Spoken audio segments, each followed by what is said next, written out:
Welcome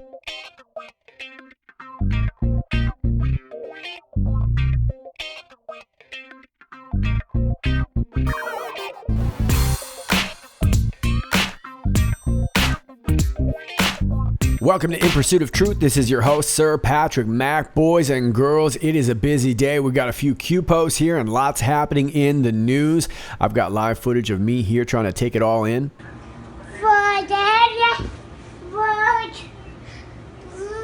Yeah, it's a little stressful.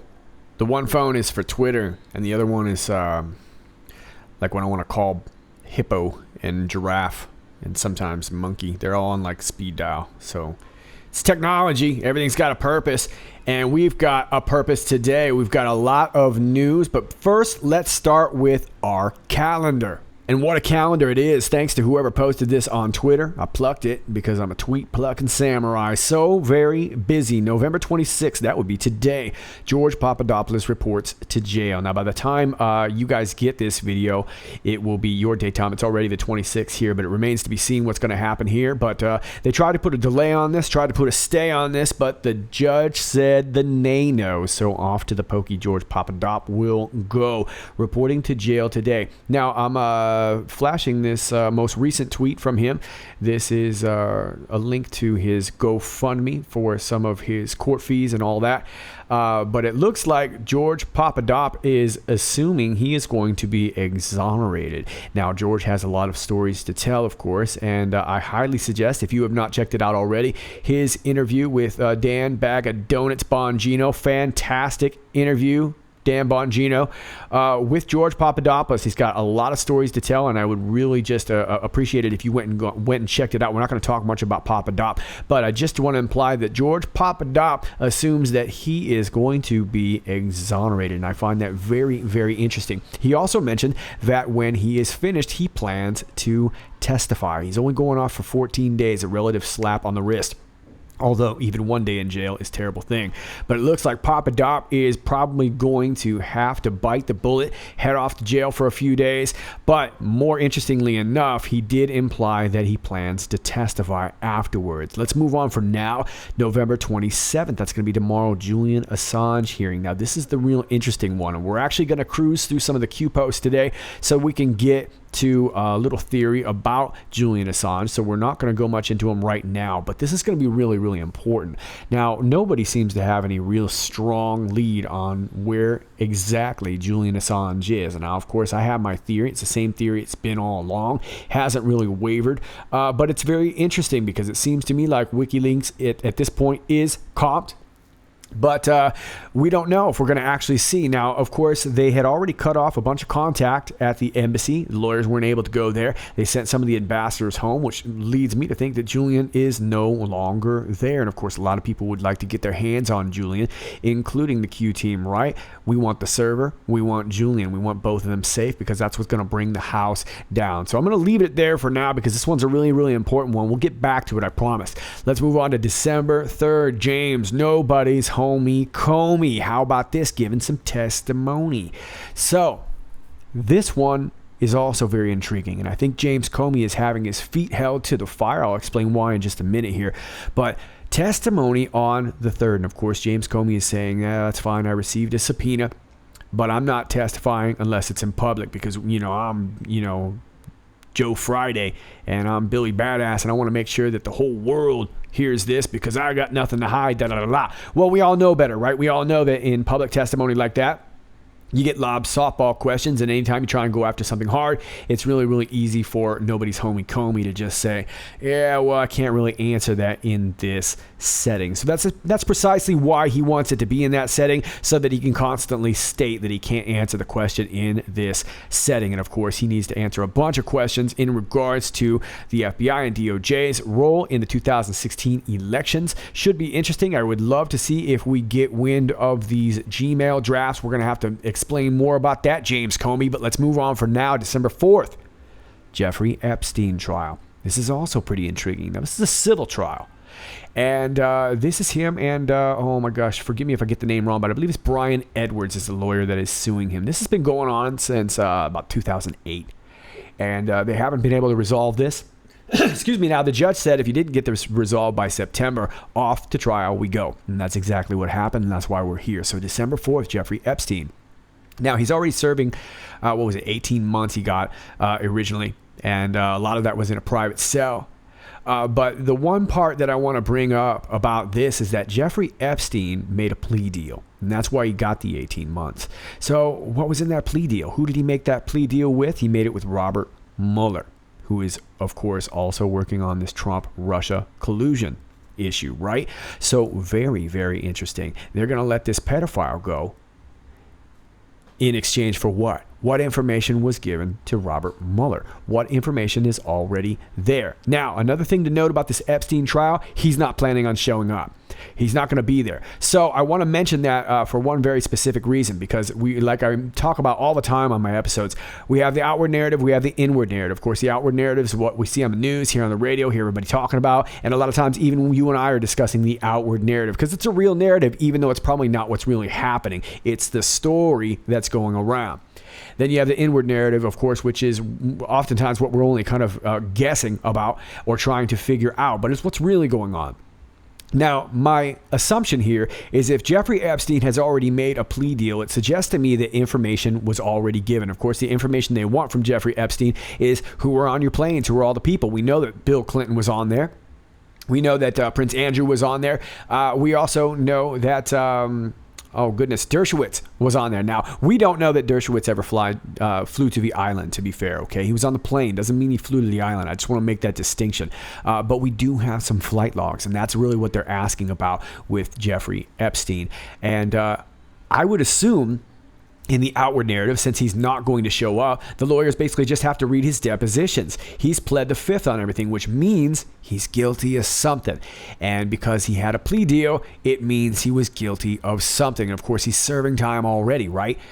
So we don't know if he's going to go back or not, but my feeling is outward narrative is going to be Jeffrey Epstein didn't show up, lawyers were forced, blah, blah, blah, blah, blah. We're just kicking the can down the road, blah, blah, blah, right? Inward narrative, Jeffrey Epstein has already copped a plea deal. Information has already been given to Robert Mueller, and that remains to be seen where that's going to lead us. So I would suggest on December 4th, if that's what we get kind of a wah, wah.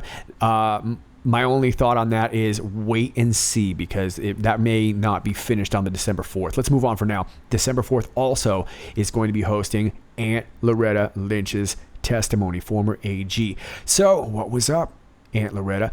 What did you know about the 2016 election? Does that have anything to do with your aspirations to be on the Supreme Court?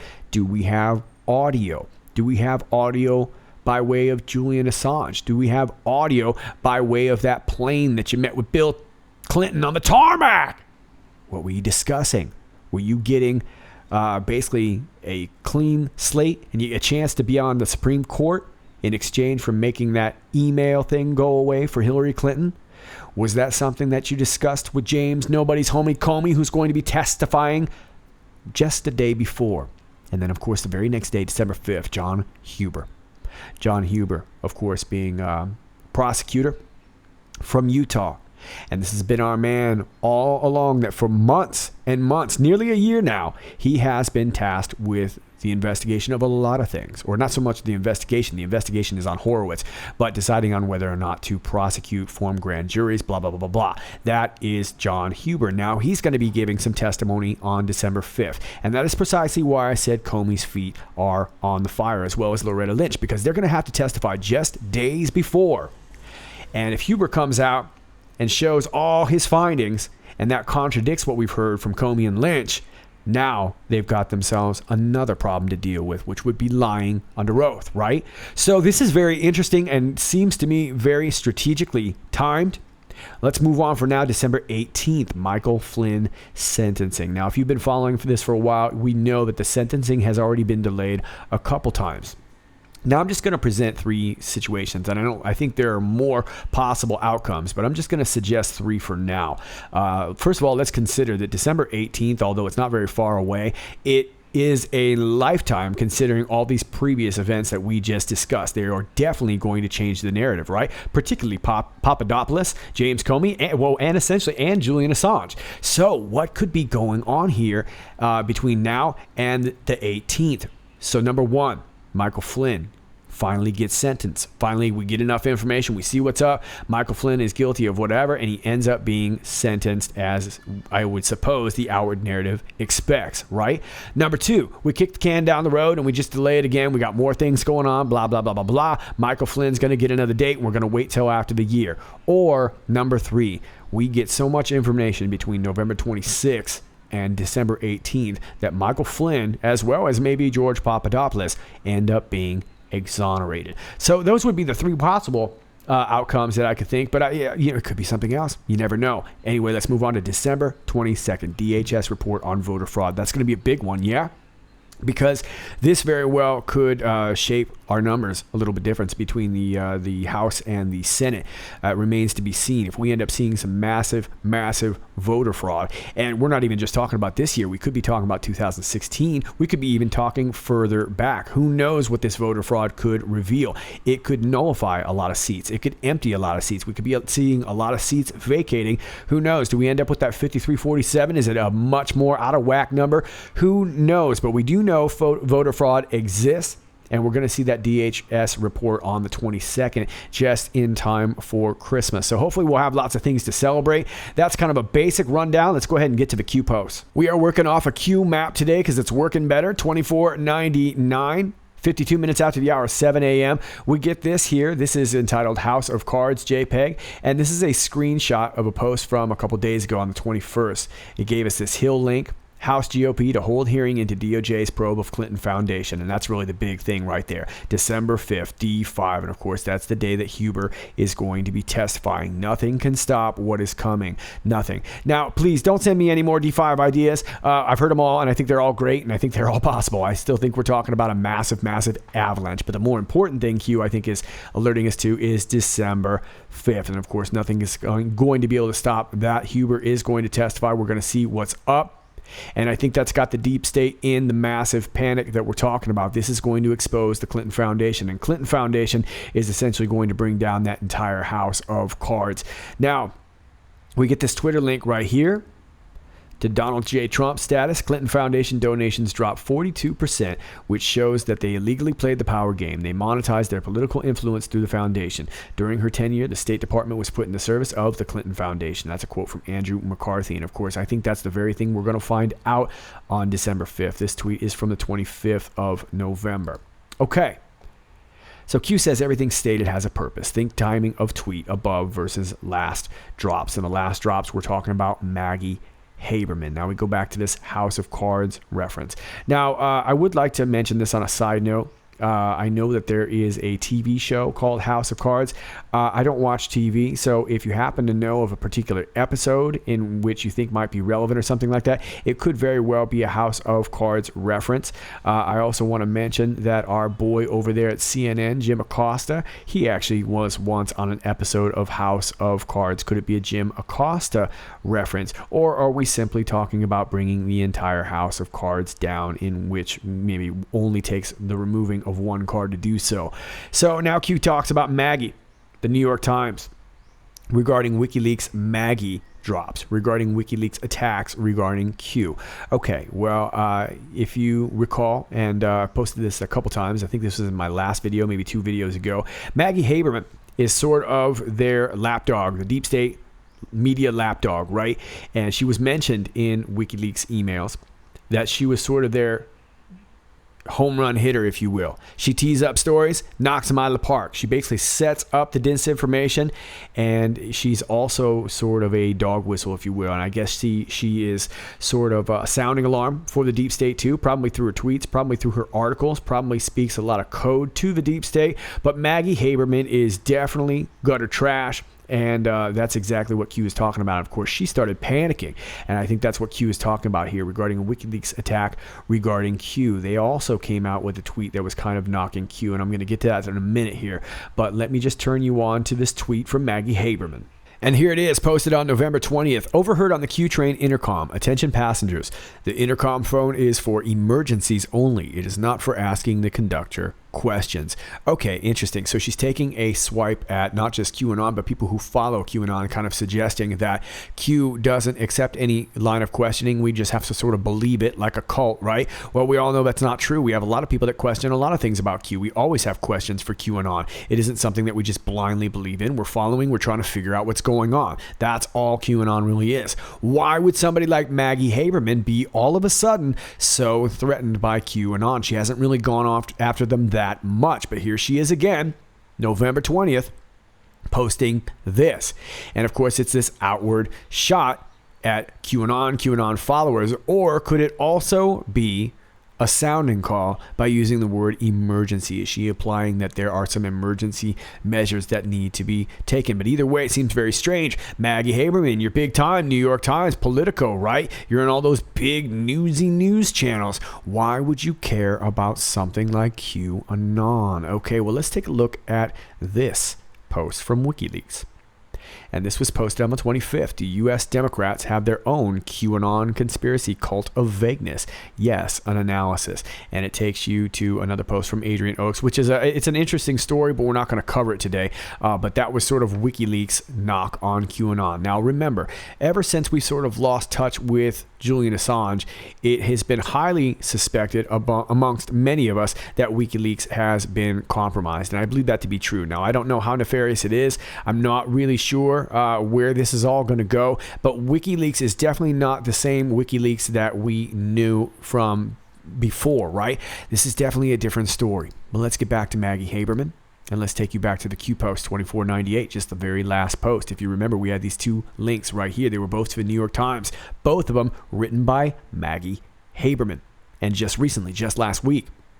Now, I'm not going to go through the articles. Just want to point out that Q is pointing our attention to Maggie Haberman. Maggie Haberman has been named already as one of those to have colluded with the DNC, as well as the Hillary Clinton campaign. That's been suggested through WikiLeaks emails, and Q has outright said it and shown us graphs. We already talked about that in the last video. But these two particular articles, the first one has to do with Ivanka Trump and her emails. Funny how that comes out just as we're about to re-look into Hillary Clinton's emails. Sounds to me like she's trying to conflate the two and say, well, look, your girl over here, she had some emails and she was using her personal email account, blah, blah, blah, blah, blah, blah. The big point there is that Ivanka Trump is not Secretary of State, and none of that was classified information. We all know that. But what we really want to understand is, why is Maggie Haberman writing that? To conflate that and make it very confused amongst the base, so that the debates can kind of come back and say, this is all just a political scheme going after Hillary again. Look at what Ivanka did and how come she doesn't get busted and blah, blah, blah, blah, blah. You understand what's going on, right? Second link is also to the New York Times. And this, we were talking about Trump, how he basically, it implies that Trump always wanted to go after Comey and always wanted to go after Hillary Clinton. And that was basically just adding on more fuel to that fire, saying that this is politically motivated. Well, that's very interesting indeed, considering that we are going to reopen this whole thing and we are going to have Comey testifying. So good timing, way to tee up those stories, Maggie Haberman. Looks like she's trying to stop something from coming, like a D5 avalanche. Well, you don't stop an avalanche, do you? You just either get out of the way or you get covered up. Q says, do you believe in coincidences? Be extremely vigilant in December. See something, say something. Extreme panic in DC, and we got DC in the kill bracket. So it looks like this could be something very, very serious. Where we go one, we go all. Q. Now, I find this very interesting that Q did not capitalize extremely, put it in these little quotes here, be extremely vigilant. So I wonder if extreme is going to be used in some tweets. So to all you Anons out there that follow all this stuff, if you see some people tweeting, see something, say something. If you see the word extremely being used, it wouldn't be surprising if that is maybe some sort of call word or a call to action or something. But look, we've got a lot going on. We're going to talk about even more of it later on in this video here. But obviously, see something, say something. Now, taking you back to the president's tweet, this 42% drop is rather significant and fairly intriguing. I'm not exactly sure where he got this number. Could be over an extended period of time. I'm not really sure, but it's significant either way. Now, is it possible that the Clintons are just finally losing their power and influence? It could very well be. We're not really sure. Or could it be because of this executive order from last December, where President Trump revoked funds for any organizations that are involved in human rights abuse. Now, all of a sudden, the Clinton finds their sources to have finally dried up. Who knows? Could be affecting quite a bit of people, but 42% is a rather significant drop. You can tell me down below. Let's move on to the next post. Q ads on and post 2500, 6 minutes after the hour of 8 a.m. Keep in mind, I'm reading off the Q map, so it might be different than the other boards, but the other ones aren't working for me today. Q ads on here. Corsi, attempt to infiltrate in brackets. Q, Mueller, Corsi. I'm assuming that means Mueller investigating Corsi plea deal. There are bad people who pretend to be good. Reread drops regarding warnings. Okay, and it takes you to this Washington Post, and although I am on a paywall, I found it over here. And this is an interesting article. We talked a little bit about it the other day. New book by Trump advisors alleges that the president has embedded enemies. Yeah, it's pretty interesting stuff. Now, I'm not going to read this whole thing for you. I just want to highlight a couple paragraphs here. Talks about the authors. Corey R. Lewandowski and David N. Bossie are both Republican operatives who do not work in the administration but are close to Trump and fashion themselves as his outside protectors. They portray the president as victim to disloyalty on his staff and swamp creatures intent on extinguishing his political movement. It's talking about their book here, Trump's Enemies, How the Deep State is Undermining the President. Let me highlight this here. Lewandowski and Bossie write that these officials attack the administration with 1,000 cuts. They do this in complete disregard to the millions of Americans who voted for Donald Trump. They do it only for their own ends. There are far too many people in the deep reaches of the federal government who harbor as deep a hatred of Trump as does anyone from the Clinton/Obama cabal. The thing is, they get away with it when no one is looking. And let's see here. Yeah, let's read this one here. Lewandowski, the president's former campaign manager, and Bossie, his former deputy campaign manager, enjoy personal relationships with Trump and traveled with him on campaign trips this year. But some White House aides are said to be suspicious of their motives and worry about them influencing the president, including Chief of Staff John F. Kelly, who routinely restricted their access to the West Wing, the authors write. All right, so this is some interesting stuff. Now, is this just going to be a bunch of fluff, or is this really kicking down some truth in a way that it's legally possible? Lewandowski and Bossie met with Trump in the Oval Office on September 20th for a friendly interview, an edited transcript of which appears in the new book. Trump told the authors that he considers the investigation by special counsel Robert S. Mueller III of Russian interference in the 2016 presidential election to have helped him politically. I think it makes my base stronger, Trump said in the interview. I would have never said this to you, but I think the level of love now is far greater than when we won. I don't know. What do you think, Mike? Vice President Pence, who sat in for a portion of the interview, replied, as strong or stronger. Okay, so this is a pretty interesting article, despite the fact that it is from that trash rag WAPO, but it looks like some more things are going to be coming out in regards to the swamp and how deep it was. Let me read a couple more here. Lewandowski and Bossie used their book to settle scores with a number of fellow Trump advisors. They refer to Trump's former personal attorney, Michael Cohen, and former campaign chairman, Paul Manafort, who were cooperating with Mueller's investigation, each as a rat. And I'd like you to remember that word, each as a rat, Manafort and Cohen. The authors describe a cohort of White House aides, including former press secretary Sean Spicer and former deputy chief of staff Joe Hagan, as the November 9th Club, arguing that they are establishment Republicans who did not fully support Trump until the day after he was elected, when they began angling for powerful government jobs. Lewandowski and Bossie also savage former National Economic Council Director Gary Cohn as a limousine liberal and the poster boy for the disloyal staff conspiring against President Trump, and they accuse former staff Secretary Rob Porter of working to thwart Trump's agenda and style to make him more traditionally presidential. Okay, so this book from Lewandowski and Bossie should be pretty interesting, right? And of course, this is going to inflame liberals, and they're not, of course, going to be reading it. But I do think that this is going to help Trump a lot. After all, Trump has had many books written against him. There haven't been as many, but we're starting to see a lot more come out. And of course, this Corey R. Lewandowski would know, spent a lot of time with Trump, even has an interview in the book. But it looks to me like these guys are naming names for the president. And that, I think, is what's most intriguing about this post. Now, back to Corsi. attempt to infiltrate Q. For those of you who are newer to QAnon, I'll kind of up-to-date you about this, but for those of you who've been following this for a while, you would know that back in the day, early days here, about a year ago, Corsi was actually reading the Q drops, and he would gather together with some people like myself. I, at the time, had my channel going, I think, but I just barely had it up, and I wasn't really doing Q.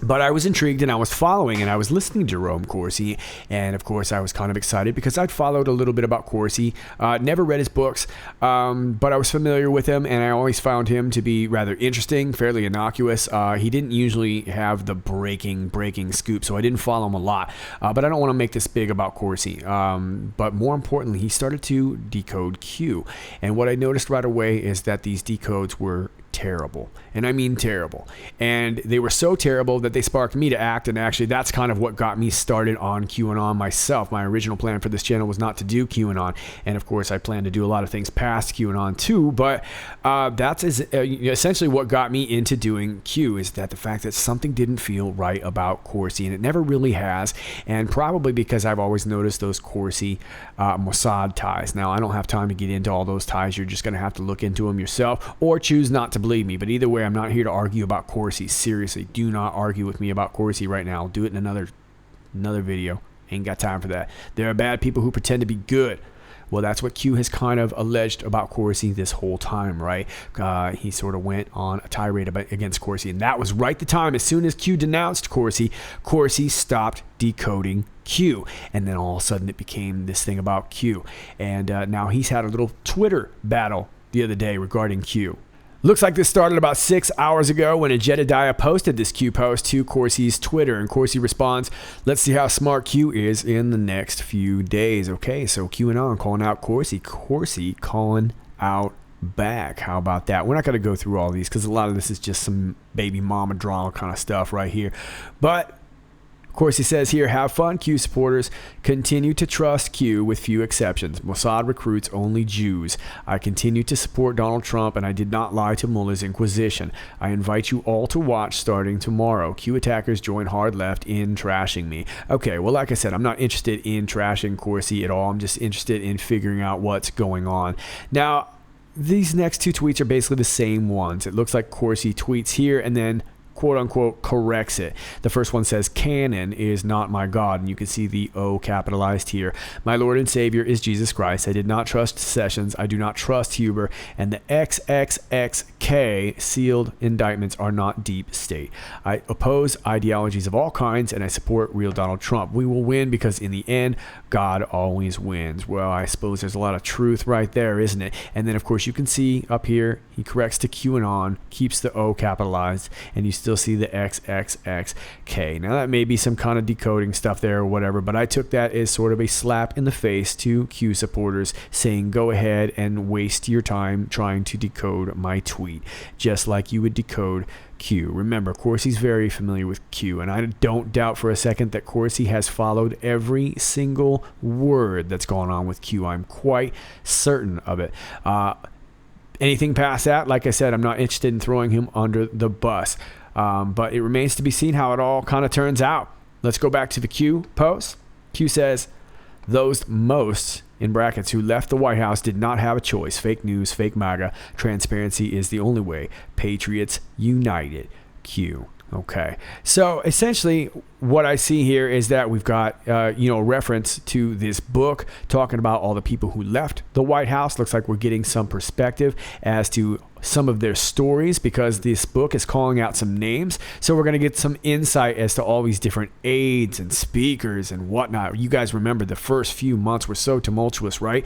And of course, that was a real knock on President Trump being able to stabilize the White House, when the fact of the matter is we were beginning in the beginning stages, of basically draining this swamp. And now it looks like we're working our way to fake news like Maggie Haberman, fake MAGA. Would that be Jerome Corsi? Could you think of some other names there? I'm not going to suggest them. I think you guys know who some of them are.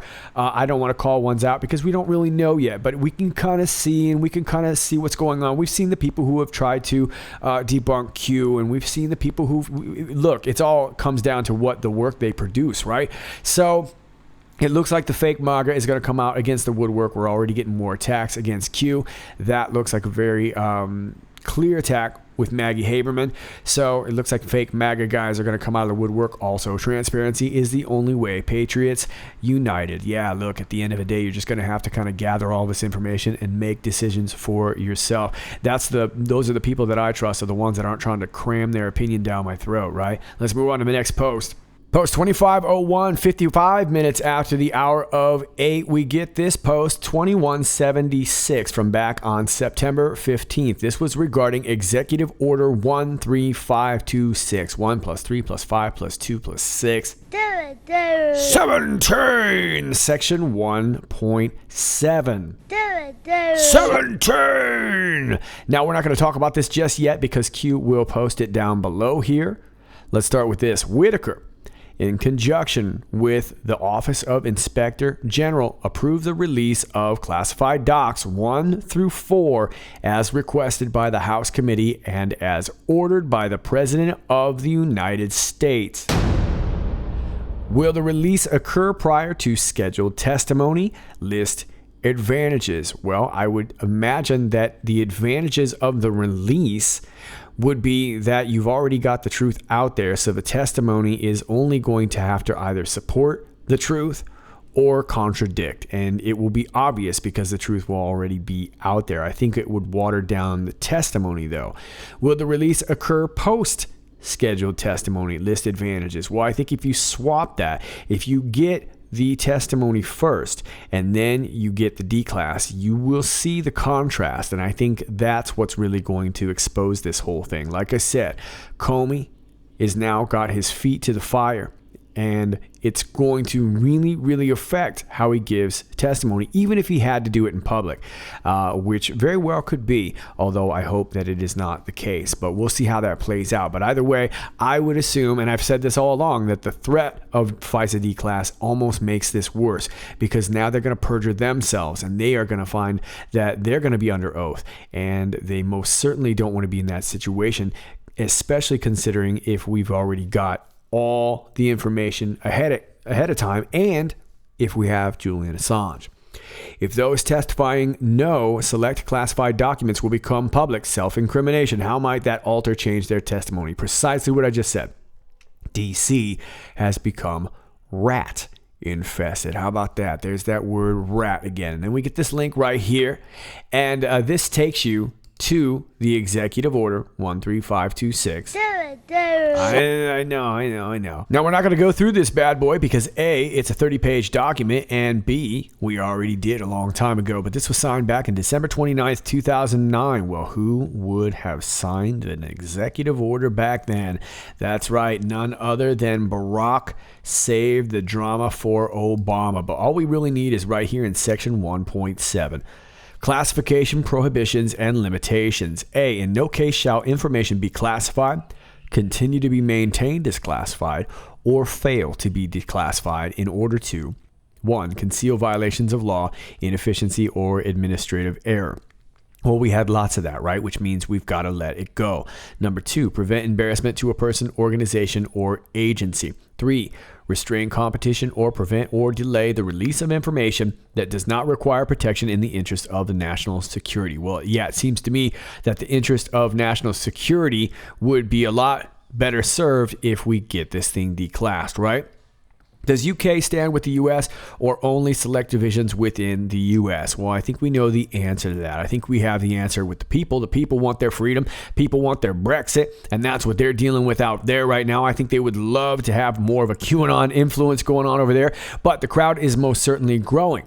And Brexit, of course, is falling apart for Theresa May right now, and she's falling apart at the seams. Over there in Australia, we have a very similar situation, change of power recently. And of course, we know that they got plenty of information and data collection out there. And I think we know that the average Australian citizen is most certainly not an Alexander Downer, right? We know that these are good people out there, and they're going through a very, very similar situation. But we do know that the governments most certainly were involved in this whole Five Eyes, quote unquote, copy, if you will, sort of faux cabal that was gathering all this information in order to thwart the 2016 presidency. So pretty incredible times that we're living in. And once that gets exposed, and it looks like it will with this D-class, then these nations are going to panic. And when they get that panic, they're most certainly going to have to save face to the rest of the world. Will immediate actions be publicly taken within each country to reunify the bond that was once held prior to Classification 9? Now, I'm assuming Classification 9 is going to refer to articles that are going to implicate directly the UK and Australia. Remember, we're talking about 1 through 4 over here already been approved. So maybe Classification 9 is going to come later, and that's going to involve the UK and Australia. Now, this leads me to think that President Trump has made the rounds and has already kind of planned and spoken with these nations about what exactly they're going to do, because he seems very, very confident to say that they're going to reunify the bond that was once held prior to this classification. So what this has always sort of suggested to me is that not only does this give the president the right, but it is the president's duty to declass. And how ironic that this Executive Order 13526, I know, signed by Obama, happens to be the same provision that's going to allow us to bite him right back in the bum. How about that? And then we get this in brackets. Koala. And wait a minute, that koala's in brackets. You're not gonna, those aren't kill brackets, are they, Q? You're not gonna kill the koala, are you, Q? All right, well, maybe we're talking about this. I'm on the FBI.gov archives, and this is from back in February of 2009. I'm not going to read this whole thing. This is regarding rescuing our children. 7 massive porn rings dismantled. Let me take you down to the here's what happened section. Authorities in Queensland, Australia, came across a pornographic video online showing a young victim. This victim was determined to be Dutch with a Flemish accent. Authorities in Belgium were contacted, and the ensuing European investigation became known as Operation Koala. How about that? And here's a little map showing the international crackdown. Looks like it went into the United States. What started in 2006 with one case in Australia spread throughout Europe and to the United States. In all, Operation Koala and Joint Hammer. And incidentally, didn't we just have a Joint Hammer event that went on in Florida with all those F-35s? Resulted in the dismantling of 7 major global online child pornography rings. Okay, so could that be the reference to Koala? Not really sure. Could this be a code name for Julian Assange? Could his testifying bring down the Australian cabal? Not really sure what the koala is, but we also can see back here in this previous post, $24.99, we got a little koala bear right there. That koala bear belongs to one Stroppy Me, who does some QAnon and other related stuff on YouTube, and I think he's on BitChute also, and he's an Aussie too, and that's his little logo right there, Stroppy Me. So nice. Looks like Q's following you, Stroppy Me.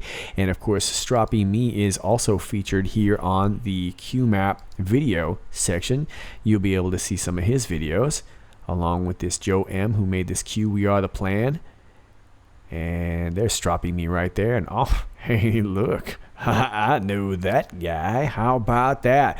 All right, cool. So could that be the koala that we're referring to? Are we talking about Operation Koala? You can tell me, but maybe this is a code name to talk about whoever the person is that might bring about this Classification 9. Maybe they have something to do with each other. You can let me know what you think down below. Well, since we're talking about koalas, why don't we talk about this rat right here? DC has become rat infested. Well, could these rats be the rats that Lewandowski is talking about in this upcoming book? Could be, not really sure, but it got me thinking about this. I'm over here on cyber.nj.gov.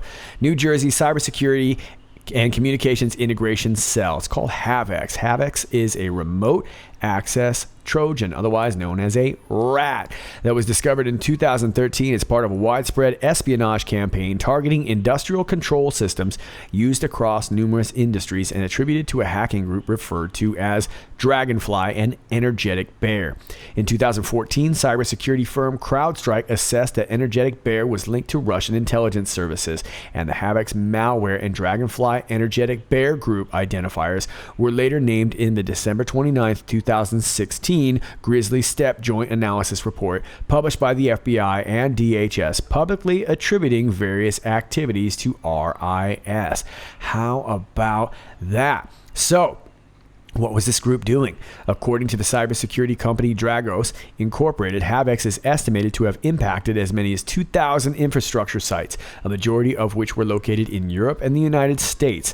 Within the energy sector, Havex specifically targeted energy grid operators, major electricity generation firms, petroleum pipeline operators, and industrial equipment providers. Havex also impacted organizations in the aviation, defense, pharmaceutical, and petrochemical industries. How about that? Well, that's some powerful stuff. I smell a rat. You dirty rat. Well, if you'll remember, not too long ago, Mike Pence called out China and told them to end this little project called Dragonfly. Sounds like he knew what was up. And of course, when we think of Mother Russia, we think of the bear, the energetic bear, right? And of course, it looks like this is tied to CrowdStrike. And of course, CrowdStrike is DNC, and those are the people who really affected the election. So this could be very, very big. While they're crying energetic bear, Mike Pence is over here crying dragonfly, dragonfly, dragonfly. And it looks like both countries were involved in messing with not just elections, but a lot more than that. So could this be the rat that we smell? You can tell me. I don't know about rats and koalas, but I got Hippo on speed dial. Let's move on.